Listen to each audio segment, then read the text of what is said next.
Aktuell ist es wieder sehr ruhig um die altehrwürdige deutsche Die Siedler-Serie geworden. Denn Ubisoft scheint die Arbeit an die neue Allianzen endgültig eingestellt zu haben und macht leider wieder das, für was man sie all die Jahre am meisten kritisieren musste. Nämlich nichts mit ihrer Community zu kommunizieren, weswegen man wieder nur raten kann, was hinter den Mauern des Ubisofts Firmensitzes in Düsseldorf so abgeht. Dieser Umstand und vor allem das Scheitern von Ubisoft, aus den Namensrechten endlich etwas zu machen, was Fans auch wirklich haben wollen, bringt immer weitere Talente hervor, die sich selbst an einem eigenen Spiel versuchen, wie auch jetzt am eindrucksvollen Beispiel von Jan Pohl.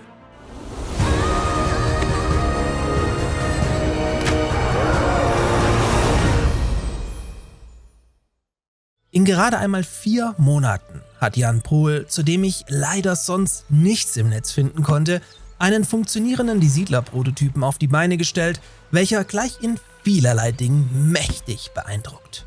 Denn der Prototyp sieht für seine kurze Entwicklungszeit nicht nur richtig gut aus, sondern scheint auch schon in einem gewissen Rahmen zu funktionieren und spielbar zu sein.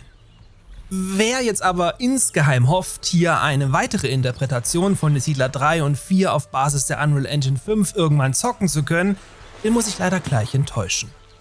Dieses Projekt ist nämlich mit der Abgabe des Prototyps laut Beschreibung auf artstation.com abgeschlossen. Aber eventuell sieht er ja dieses Video und liest eure Kommentare unter diesem Video, also haut in die Tasten. Ich meine, wer weiß und so, ne?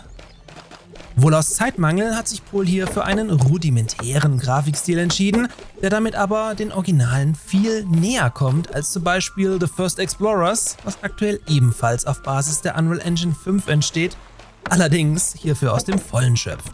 Trotzdem sieht das Zeigbare sehr stimmig aus und steckt vergleichbare andere Indie-Projekte locker in die Tasche. Im Prototyp startet ihr wie in Die Siedler 3 und 4 mit einem Wachturm, um den sich Träger, Planierer, Bauarbeiter und Militäreinheiten tummeln. Auch hier wird das What you see is what you get Prinzip klassisch umgesetzt, weswegen sich direkt alle verfügbaren Waren in Form von Brettern, Steinen und Werkzeugen im Gras bestens erkennen lassen. Wie es sich gehört, beginnt das Präsentationsvideo mit dem Bau von 2 Holzfällern und einem Sägewerk, die sich in der Welt, wie heutzutage üblich, frei drehen lassen. Auch ein Förster ist bereits voll funktionsfähig vorhanden. Der Prototyp ist aber nicht nur eine simple 1:1 Kopie, was ich übrigens auch total feiern würde, sondern erweitert das Spiel anhand des Steinmetzes um ein weiteres Gebäude, in welchem dann wohl, inspiriert von Pioneers of Pagonia, auch Grenzsteine hergestellt werden müssen. Es geht aber auch noch weiter mit Geologen, die klassisch Schilder in den Berg rammen und damit über die Bodenschätze informieren. Sogar die ATS-Steuerung für Militäreinheiten ist integriert. Ja, es funktioniert sogar die komplette Schwerindustrie über Kohle- und Eisenmine samt Eisenschmelze mit Waffenschmiede bis hin zur Kaserne. Da wundert es dann auch nicht mehr, dass auch die Farmen, die hier Wasser benötigen, bereits integriert sind. Laut eigener Aussage hat er im Laufe der 4 Monate viel Spaß damit gehabt. Er hat viel über Optimierung, Rigging, Animation, visuelles Scripting und die allgemeine Art Pipeline gelernt und bedankt sich höflich bei allen, die ihm im Entwicklungsprozess geholfen haben, ohne Namen zu nennen.